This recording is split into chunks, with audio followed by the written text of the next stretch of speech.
Muy buenas, yo soy Endika. Yo soy Héctor. Y esto es Scumbag, Tu podcast de videojuegos. con un toque de sabor añejo. Y hoy hablamos de contar historias.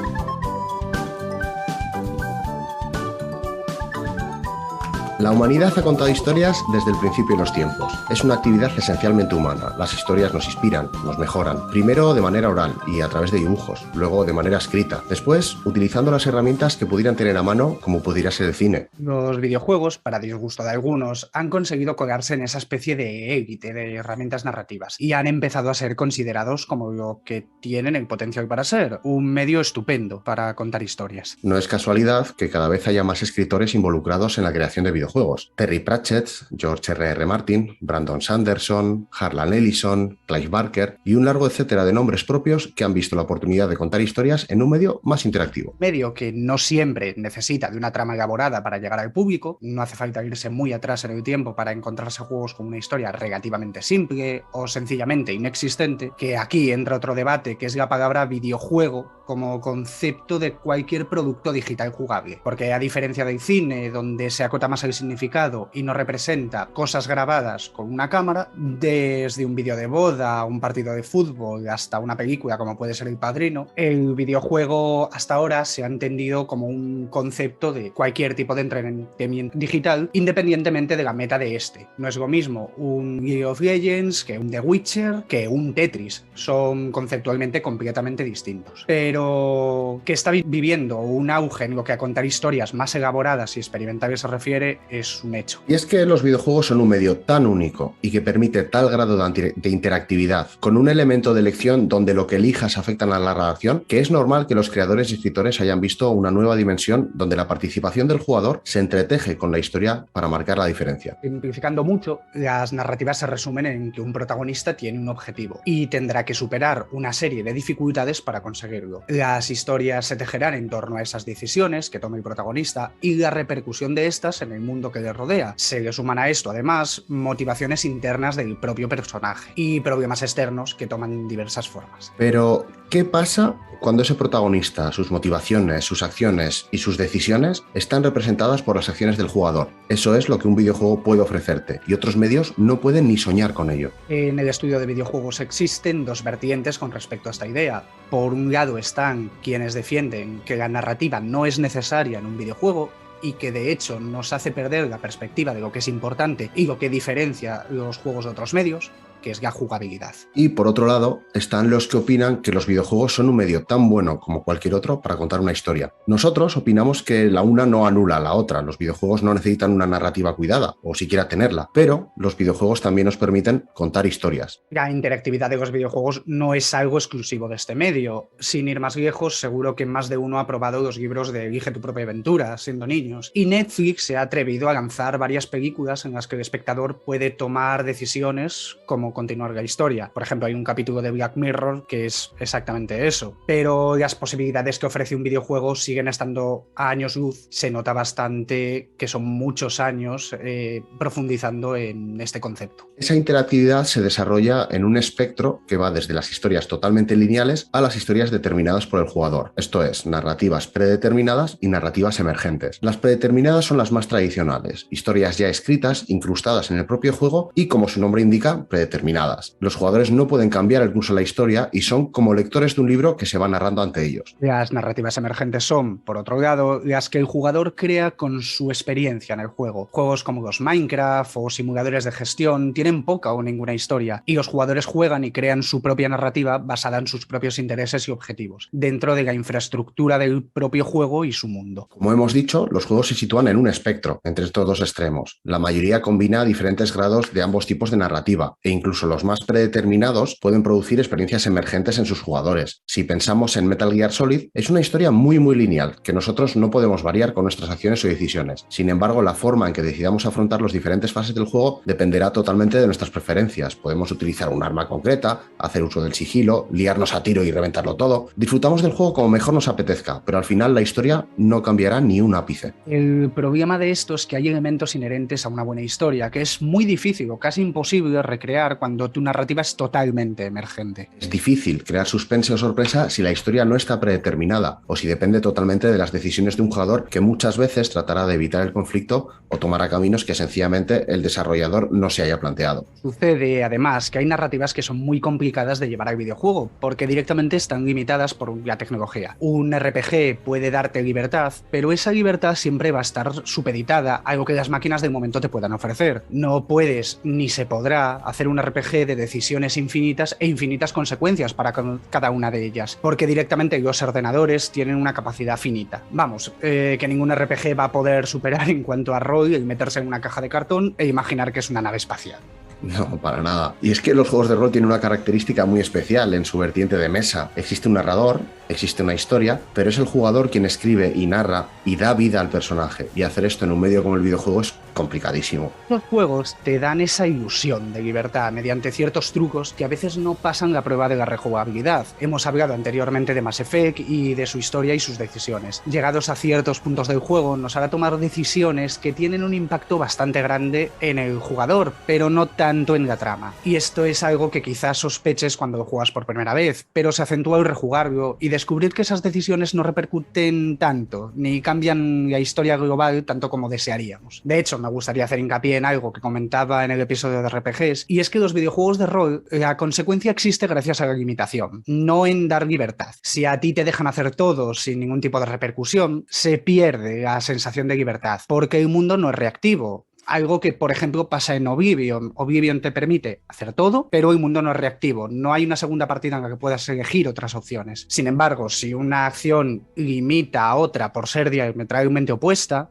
por ejemplo, apoyar al malo significa enemistarse con el bueno, es donde el jugador siente que sus acciones importan dentro del juego. Esto mejora, por supuesto, si todo el juego reacciona ante dicha decisión y cambian cosas como los mapeados, personajes, un sinfín de cosas que pueden ser reactivas ante una decisión. Otro ejemplo que me parece muy obvio de esto son los juegos de Telltale, en que cuando los juegas parece que absolutamente todo lo que haces tiene una repercusión futura. Cada conversación, cada acción, cada gesto, el juego te recuerda que alguien recordará eso y tendrá repercusiones. Es más, a veces te pondrá en situaciones muy complicadas en que tu decisión repercutirá, pero no en la trama. Cuando tienes que elegir entre matar a un infectado o abandonarlo, la decisión realmente no va a cambiar la historia, pero es una decisión diseñada para repercutir en el propio jugador, por lo complicada que es a nivel moral y emocional. Es que muchas veces los juegos juegan con esa baza. Ponerte en situaciones de moralidad complicada, sin negros o blancos, y los resultados de esas decisiones tienen un impacto más directo en el jugador, pero dejando la trama intacta, o al menos incluyendo cambios relativamente pequeños. Volviendo al ejemplo de Mass Effect, la decisión entre dejar morir a Kaidan, a Genko o a Ashley Williams quizá repercuta en el grupo que llevas, te marcará como una decisión muy complicada y te puede marcar a ti como jugador, pero el impacto en la historia es completamente nulo. De todos modos, jugar con los sentimientos del jugador es una baza muy poderosa cuando se utiliza bien como recurso narrativo, y aquí quiero que penséis en Uncharted 4. A mí personalmente hay una cosa que siempre me desconcierta en películas y videojuegos, y son las escenas de acción, porque me parece que son pausas en la trama que no ayudan a la narración. Muchas veces se meten por hacer alarde de medios, y de entre todos los recursos de acción hay uno que me aburre y no soporto, y son las persecuciones. Pues en Uncharted 4 hay una muy icónica y que sin embargo funciona a las mil maravillas. ¿Por qué? Pues porque llegados a este punto en la historia, el jugador ya conoce la relación entre los dos hermanos y la escena juega con las propias ganas del jugador de reunir a Nate con Sam. Me parece una escena cargada de adrenalina, pero también de sentimiento, y por eso es una maravilla. Otro elemento que los videojuegos han intentado introducir a la hora de tener una narrativa que el propio jugador maneje y que exista basada en la experiencia que el propio jugador quiera protagonizar es la generada proceduralmente. Contenido de juego creado algorítmicamente a partir de la participación del propio jugador. Esto se usa para crear objetos, animaciones, mazmorras, búsquedas, misiones, incluso mecánicas jugables, dando pie a juegos con infinitas posibilidades como Minecraft o No Man's Sky. Pero esto tampoco es la panacea. A diferencia del resto de TES, donde cada quest estaba escrita a mano, y de hecho siempre ha sido algo característico de la saga, que las secundarias son mejor que la principal, es algo muy repetido en la saga de los Elder Scrolls, Skyrim es un juego compuesto en su mayoría por quests autogeneradas, llamadas Radiant Quest, por el motor con el que se han hecho, y es algo que de hecho heredó Fallout 4, y supongo heredarán los siguientes juegos de Bethesda. A mí la base, si bien te digo, no me parece una mala idea, y como apoyo o motivación para explorar, por ejemplo, está bastante bien y es muy potente. El problema es que en Skyrim son el eje central jugable, y eso a mí al menos me resulta tremendamente aburrido. La mayoría de misiones de Skyrim se componen de coge objeto en lugar, es algo completamente autogenerado, y esto repercute en la propia narrativa y la experiencia del juego. Por ejemplo, si recuerdas Morrowind o incluso Oblivion, en los gremios se componían de un montón de misiones. Entonces tú empezabas como un novato en uno de estos gremios y vas ascendiendo a base de hacer misiones, y eran buenas misiones escritas a mano y, como digo, misiones mejores que la propia principal del juego. En Skyrim el problema es que al componerse este grueso de la Radiant Quest, no tenemos esa sensación de progresión en estos gremios. Básicamente, tú entras a un gremio siendo un novato y te tratan como un novato, y tienes unas 5, 6, 7 misiones reales hasta que ya pues, te consideran el maestro del gremio y el jefe supremo. Entonces, claro, esa sensación de progresión se pierde. Te quedan las Radiant Quest, que al principio no molestan, incluso puedes tener esa sensación de que son misiones escritas a mano, pero al final a mí en lo personal se me vuelven un poco repetitivas, provocan que el juego se vuelva bastante monótono, porque la sensación que te queda al final, al margen del diseño, de que te guste pasear por el mundo, hacer capturas y descubrir todo ese decorado, que es una preciosidad en Skyrim, eso hay que reconocerlo, te queda esa sensación de que estás jugando pues a un MMORPG offline. Aquí añadir para los despistados que cuando hablamos de esto, un MMORPG offline, nos referimos a juegos que son para un solo jugador, pero que tienen mecánicas de MMO como podrías encontrarte, por ejemplo, en un WoW o en un EverQuest. En este espectro que comentamos, yo la verdad es que soy más de videojuegos con narrativa predeterminada, porque lo que más valoro en un videojuego es precisamente la historia que me cuenta. Y creo que para ser capaces de contar una buena historia, tienen que tener una trama que no se deje al libre albedrío. Me gustan las decisiones, me gustan los juegos que incitan a que te pongas en la piel del personaje, y de hecho mis videojuegos favoritos hacen eso. Pienso ahora en Witcher 3 o el mismísimo Cyberpunk, juegos en que puedes abordar muchas situaciones desde diferentes ángulos, con muchas decisiones, que tienen repercusiones que van más allá de lo jugable, pero que al final se van a desarrollar mayormente igual. Pero la verdad es que no necesito esas decisiones para disfrutar de un juego y su trama. Uncharted 4, por ejemplo, me parece un juego con una historia increíble, súper dinámica, durante la que tomamos 0 decisiones, pero tampoco lo echo en falta. Tú, Héctor, ¿qué clase de narrativa buscas más? Pues al igual que tú, una narrativa predeterminada. Dos de mis géneros preferidos, y quien haya escuchado el podcast ya seguramente lo sepa, son el RPG y la aventura gráfica, y ambos dependen casi completamente de la narrativa. Ya no solo que la historia de fondo sea buena, sino que esté bien contada, que te atrape.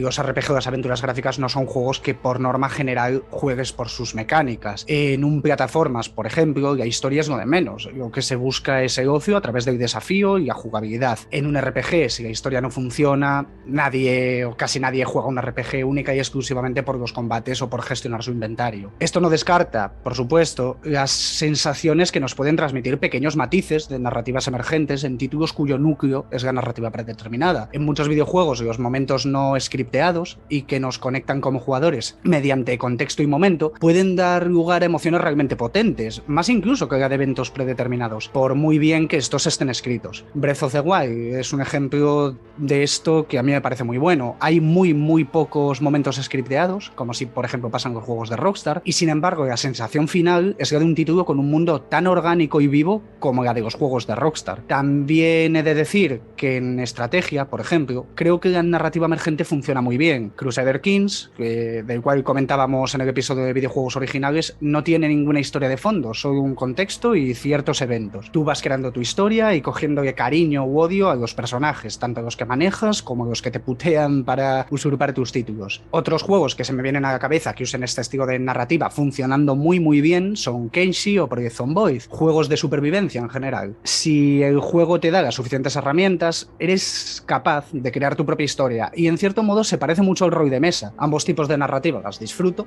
pero si tengo que elegir, lo dicho, me quedo con la narrativa predeterminada porque un juego con una buena narrativa es raro, muy raro, que no me guste. Para que un juego de narrativa puramente emergente me guste, ya tengo que pensar en casos más concretos. Y hablando de eventos dentro del propio juego, de los eventos que configuran la historia, podemos diferenciar aquellos determinados por la trama o los determinados por los personajes, tanto los que jugamos como los que no. O dicho de otra manera, estímulos externos e internos. Los personajes tienen sus personalidades, motivaciones y objetivos, y todos los eventos que suceden basados en las decisiones de estos se considera que son determinados por el personaje, y la clave de estos eventos es que normalmente se presentan varios cursos de acción y su elección es lo que decidirá hacia dónde se mueve la historia. Por otro lado, los eventos externos, los creados por el autor y en los que los personajes no tienen nada que ver, son los que decimos que están determinados por la trama. Vamos, cosas que les pasan a los personajes sin que ellos puedan interferir en el resultado de estos eventos. Eventos externos que escapan a su control. Pero los eventos de personajes a veces también escapan al control del jugador. En Metal Gear Solid 3, cuando Boijin ordena a Ocelot que mate a Snake, pero este decide cumplir la promesa que le hizo a The Boss y por tanto perdonarle la vida, esta escena, este momento, cambia el curso de la historia, modifica la trama, pero no es un evento que nosotros podamos controlar, solo somos meros observadores. Y cuando en Zelda Ocarina of Time Link envejece 7 años porque es demasiado joven para ser el héroe del tiempo, se trata de un evento que conforma la trama, pero es totalmente externo y no solo escapa al control del jugador, sino también al de los personajes. ¿Cuál dirías tú, Héctor, que es el momento de un videojuego, de su historia, que más te ha marcado como jugador? Pues a ver, es una pregunta complicada, pero el primer juego que se me viene a la cabeza es el final de Metal Gear Solid 3. Sin entrar a spoilers, porque quizá alguien aún a pesar de que ha llovido ya, no lo ha jugado, me parece que es de los finales más emotivos que he vivido en un videojuego y uno de los mejores giros de guión que he visto en cuanto a narración. Es cierto que quizá a esta edad no me sorprendería tanto si lo jugase por primera vez ahora, pero si te digo la verdad, habiendo jugado de adolescente, tengo que decir que en su momento me marcó muchísimo. Yo siempre pienso mucho en Mass Effect 3 cuando tienes que decidir si curas la genofagia de los Krogan o no. En realidad es una decisión en que hay elementos que te indican que decidas lo que decidas, alguien saldrá herido y decepcionado, en que tampoco hay un mal menor, así que hagas lo que hagas te deja un regusto amargo que se te queda porque la verdad es que las consecuencias de tu decisión tampoco son tan positivas como para que compensen el daño que haces. Después de aquello he jugado a muchos juegos que te ponían en situaciones parecidas y la verdad es que aunque lo paso relativamente mal cuando se presentan, siempre las veo como una forma de meternos en la historia muy buena. Hay juegos que no hacen uso de una narrativa tan obvia, sino que te cuentan la historia mediante otros mecanismos que no tienen que ver con meterte pedazos expositivos en que un personaje te explica parte de la historia para que ésta avance o una escena pregrabada en la historia te lleva de un lado a otro. Dark Souls, por ejemplo, es una muestra de esto. A simple vista es un juego sin una narrativa muy elaborada. Apenas hay personajes, apenas hay cinemáticas, no hay ningún personaje o hecho que arroje luz expositivamente sobre los hechos que nos han llevado al punto del juego, pero cuando empezamos a escarbar y nos alejamos de lo superficial, nos encontramos con un mundo rico en detalles y matices, donde la observación lo es todo, y donde el propio escenario y las descripciones de los objetos, la atmósfera en su conjunto, nos contarán una historia. Por supuesto que esto implica que un jugador puede perderse gran parte de la historia si no presta atención al detalle o si sencillamente prefiere centrarse en el combate y las mecánicas jugables que han hecho famoso a este título. Sin embargo, para aquellos que quieran explorar y empaparse del lore, es un hecho que ir desenmarañando su trama es muy gratificante. Llegar a un lugar, descubrir un objeto, un arma, un cadáver, algo que nos arroja luz sobre hechos que nos han hablado anteriormente y que junto con estos detalles dan lugar a que podamos componer una historia en nuestra mente y entendamos mejor el pasado. Por supuesto, todo esto sin músicas, ni escenas, ni aspavientos a los que nos tienen acostumbrados otros juegos cuando la trama avanza. Aunque respecto a esto que comentas de perderse parte de la historia, también puede darse en narrativas más ortodoxas. Se me viene, por ejemplo, a la mente un juego que conoces muy bien, que es el Planescape Torment, y si recuerdas, dependiendo del personaje que decidas crearte, más orientado a la acción o más orientado al diálogo, puede significar que te enteres de cada matiz de la trama o solo de la historia de fondo. La experiencia cambia completamente y en realidad esto es algo que no es tan raro en el género RPG, por lo menos en el RPG de corte clásico. Age of Decadence, un RPG muy bueno, por si no lo conoces, que es bastante desconocido, es un ejemplo similar. Son dos juegos distintos dependiendo de si tu personaje es más peleón o más dialogador. Y bueno, así hay a montones. En Disco Elysium, por poner otro ejemplo, debido al nivel de introspección del juego, también la experiencia cambia radicalmente dependiendo del personaje que te crees y de cómo lo enfoques. Comentar también otro juego que es bastante desconocido, pero la propuesta me parece muy interesante, y es el de Pat, un walking simulator, así que no es un título que recomendaría, pero a mí en lo personal la experiencia me pareció muy chula. El juego recoge el cuento de Caperucita Roja y manda al jugador, el cual selecciona a una de las caperucitas disponibles, cada una con su propio trasfondo, que es un poco el que te queda en la selección de personaje, tampoco es que te cuente nada más, y la selecciona para ir hasta casa de su abuela. Y la única regla que te propone el juego es no salirse del camino, de ir directamente a la casa, pero la experiencia está concretamente en salirse del camino. Una vez te sales, el juego usa la generación procedural para los entornos, los sonidos, creando un ambiente realmente sórdido. También hay ciertas escenas scripteadas donde los miedos de cada una de las caperucitas se hacen realidad, y son cosas bastante duras, así que no es un juego que recomendaría a gente sensible, porque son temas como la violación, el abandono, el rechazo social. También decir si te has seguido el camino, llegará un momento en el que llegarás a la casa de tu abuela y ahí habrá otra escena realmente sórdida y muy simbólica que de verdad parece sacada de la mente de David Lynch. No sé si tú este juego lo conocías. Sí, sí lo conocía, pero no por jugarlo, sino porque en su día, hará ya fácil 10 años, alguien me recomendó The Path como algo nuevo y con una atmósfera parecida a Silent Hill. Entonces leí un poco sobre ello, vi un par de vídeos y vi que no era lo que yo me esperaba. Es de estos juegos con una premisa que me parece interesante, pero que creo que de haber jugado me habría parecido más bien aburrido. Me gustaría hablar ahora de algo que solemos comentar mucho y me parece un tema interesante dentro de la narrativa, y son las narrativas ramificadas. Si imaginamos la trama de un videojuego como un esquema visual, las narrativas más comunes son aquellas que irían siempre en la misma dirección, desde el principio hasta el final. Por usar un ejemplo que ya hemos comentado antes, este sería el esquema de cualquier Uncharted: elementos de trama ordenados uno tras otro sistemáticamente hasta llegar al final. Este tipo de tramas también muestran una variación, y es que muchas veces la historia puede ser lineal, pero el gameplay no. Es decir, que a ti te presentan un escenario, cuando termines el escenario la trama seguirá intacta, pero las formas en que tú soluciones ese escenario pueden ser muchas. Los beneficios de esto es que mientras el juego mantiene el gameplay muy abierto, la trama no se ve comprometida porque la forma en que afrontes cada escenario no tendrá impacto ninguno en ella. Otra variación bastante interesante es el de las narrativas paralelas. El juego te presenta una decisión en las primeras etapas y la trama avanza en esa dirección de manera lineal. Solo hay dos o varias historias paralelas y discurren desde el principio en direcciones opuestas, y esto puede ser un aliciente para que el jugador decida rejugar la historia. Pero si esto no sucede, la verdad es que parece un despilfarro de recursos por parte del desarrollador. Las narrativas ramificadas son aquellas que se representarían como un tronco, que es la historia central, mientras que las ramas serían pues las diferentes variaciones y finales. Estas ramificaciones pueden tener muchas formas. A veces una ramificación da pie a otras, y esas nuevas ramificaciones dan a su vez pie a otras distintas. Otras veces la historia se ramifica para volver a confluir en un cruce de caminos que viene después. La verdad es que abre un abanico de posibilidades brutal y que siempre dan ganas de explorar más y más, siempre y cuando, claro, esas ramificaciones tengan un impacto real en la trama y en el mundo en que se encuentran nuestros protagonistas. Sé que te gustan estas cosas. ¿Qué juego pondrías como ejemplo de una buena narrativa ramificada, que se sienta y se pueda palpar al jugarlo y que no quede artificial? Pues te voy a decir dos. El primero, que para mí es el epítome de la ramificación en un videojuego, es Alpha Protocol, de Obsidian. Y es una pena que Obsidian abandonase esta IP debido al fracaso comercial.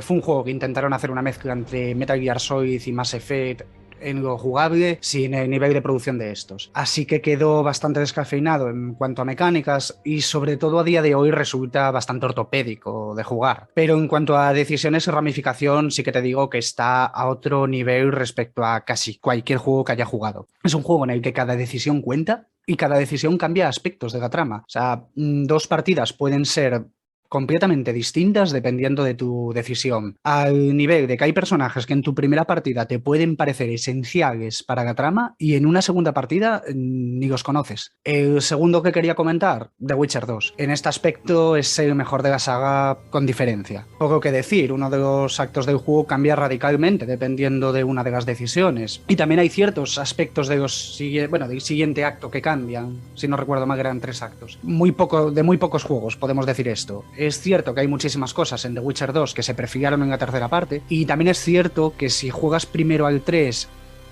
luego te resulta muy complicado acostumbrarte a las mecánicas del 2, pero en cuanto a rol Y te diría, esto es muy personal, pero te diría que en cuanto a diálogos e historia, para mí es el mejor de la saga. Pues por último estarían las narrativas totalmente abiertas.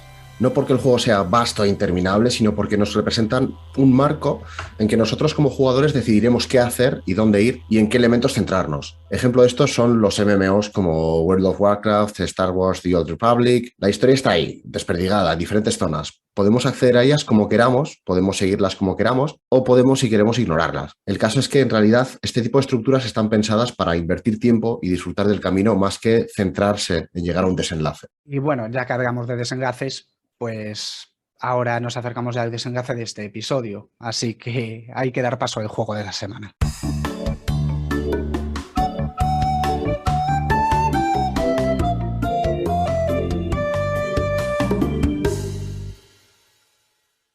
Si hay un juego con una narrativa depurada y a su vez poco ortodoxa, este es Silent Hill 2. En una época dominada por Resident Evil, Team Silent se atrevió a concebir un videojuego de terror en que el énfasis se pudiera en la trama, donde la historia fuese lo suficientemente buena como para ser el centro del propio juego, y la jugada le salió redonda. El juego nos pone en la piel de James Sunderland, que recibe una carta de su difunta esposa en la que le dice que podrá encontrarla en el pueblo donde solían ir de vacaciones, y este pueblo no es otro que Silent Hill. La trama se centra en la moralidad y la culpa, en las consecuencias de la naturaleza humana más oscura y lidia con temas escabrosos y que difícilmente se pueden tomar a la ligera, como el suicidio, el abuso, el arrepentimiento o la autolesión. Narra una historia en muchas y diversas capas, donde incluso quedándonos en lo más superficial ya captaremos los horrores más obvios de la psique de un protagonista que carga con una terrible culpa y depresión, pero está tan llena de mensajes y metáforas y simbolismo, como las enfermeras o las piernas de maniquíes que simbolizan la represión sexual del protagonista, que una lectura más profunda de todo lo que vemos y vivimos nos adentrará todavía más en las pesadillas más oscuras que esconden los personajes que habitan este juego. Como todos los juegos que salieron a rebufo de Resident Evil, sus mecánicas jugables son a día de hoy un tanto engorrosas. Los controles de tanque tan típicos del género, los combates un tanto rudimentarios y repetitivos, pero es precisamente en elementos de gameplay donde radica parte de la magia de la narrativa de este juego. Y es que dependiendo de cómo juguemos, llegaremos a un final u otro. ¿Nos cuidamos o por el contrario tenemos comportamientos más suicidas y negligentes? ¿Cuidamos a quienes nos rodean o por el contrario pasamos de ellos? El juego no te obligará a tomar ninguna decisión en ningún momento, y su trama es lineal y predeterminada, pero la forma en que nosotros nos enfrentemos a los desafíos que nos proponen marcará cuál de los 6 finales recibimos. Es un juego que no necesita de momentos de exposición y explicaciones, no necesita una historia engorrosa y complicada, y sin embargo es capaz de emitir un mensaje totalmente inquietante y perturbador. No en vano hablamos de un juego considerado uno de los mejores de todos los tiempos y un ejemplo de cómo los videojuegos pueden ser una obra de arte.